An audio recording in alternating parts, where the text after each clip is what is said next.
एक बहुत ही ज़्यादा शॉकिंग न्यूज़ सामने आई है। यहाँ पे जो इज़राइल ने यहाँ पे हूती रेबल्स के यमन पे जाके हमला कर दिया है। जी हाँ, ये जो हमला है यहाँ पे इज़राइल ने F-35 विमान से जाके उसके घर में घुस के जा करके उसका पोर्ट एक है उसको यहाँ पे तबाह कर दिया है। ये बहुत ज़्यादा देखो आप खुद देखो, पहले ये वीडियो देखो, यहाँ पे कितना ज़्यादा यहाँ पे ये तबाही मचा के गए हैं। देख लो भाई, ये देखो पूरा पोर्ट उड़ा दिए हैं। ये देखो धुआँ-धुआँ हो रखा है। मैं भी आपको बीबीसी का मैं आपको आर्टिकल दिखा रहा हूँ। इसके यहाँ पे ये अभी-अभी यहाँ पे हमला हुआ है यमन में जाकर के, क्योंकि ये यमन यहाँ पे कहाँ पड़ता है? भारत के यहाँ पे वेस्ट साइड आपका पड़ता है।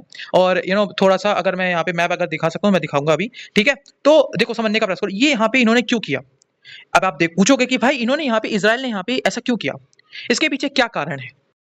देखो यहाँ पे क्या हुआ था कि जो यमन था उसने यहाँ पे ड्रोन अटैक करवाया था इजराइल की धरती पर, इजराइल की राजधानी पर ड्रोन अटैक करवाया। उसके जो जो इजराइल के जो वो जो आयरन डोम है वो उसको संभाल नहीं पाया और वो हमला हो गया। और उस हमले से, उस ड्रोन अटैक से इजराइल का पता है कितने बंदे मारे गए थे? सिर्फ एक बंदा मारा गया। उस एक बंदे के बदले के लिए मैं कह रहा हूँ, मतलब इतना ज्यादा प्राइड, इतना ज्यादा इगोइस्ट हो करके, मतलब सोच रहे हो, इतना ज्यादा नेशनलाइज, इतना ज्यादा पेट्रोइट हो करके इजराइल डिफेंस फोर्सेस F-35 विमान लेके जाती है। और यहाँ पे हूती रिबल्स को देखो, वो एक बस एक वो देख रहे थे इजराइल वाले, इजरायली एक से बहाना देख रहे थे, तुम आओ एक करो, हम तो घुस के मारेंगे तुम्हें।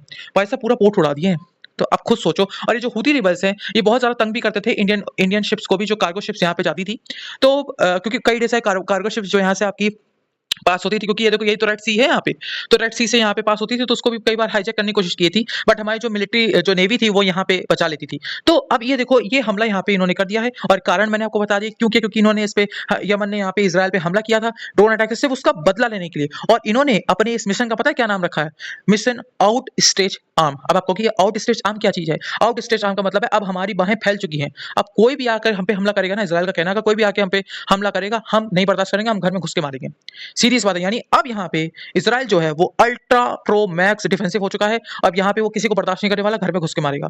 तो अब यहाँ पे समीकरण क्या होंगे? देखो मैंने इससे पहले मैंने वीडियो डाली थी, ईरान के जो यहाँ पे प्रेसिडेंट है वो आपके बदले हैं, तो हो सकता है कि मिडिल ईस्ट में भी बदलाव आए। बट यहाँ पे मैं और भी उससे आर्टिकल्स पढ़ रहा हूँ और भी डेप्थली मैंने रिसर्च की, तो हमें पता चल रहा है वो भी वैसे ही है। वो सॉरी वैसे तो नहीं है, बट वो जो वहाँ की ईरान मिलिट्री है खासकर उसके अंडर वो काम करेंगे। जो ईरान का जो रजीम है, जो यहाँ पे जो सिया जो ज्यादा ज्यादा वो रखते हैं, क्या कहते हैं जो सिया वो जो कहते नहीं है, क्या कहते हैं वो, मैं ठीक से वो याद नहीं आ रहा, क्या कहते हैं उसे, कट्टरपंथी विचारधारा, वो उसके जो वहां पे जो हेड है वो उनके अंडर ही काम करेंगे। ठीक है, तो इसी वजह से मैं कह रहा हूँ यहाँ पे मिडिल ईस्ट में बहुत ही भयंकर वाली अब वॉर होगी। और आप इसके पहला दृश्य यहाँ पे आप देख सकते हो, अभी बहुत वॉर होगी चुटपुट चुटपुट होकर के। मुझे डर लग रहा है कि मिडिल ईस्ट में बहुत ज्यादा ना हो जाए।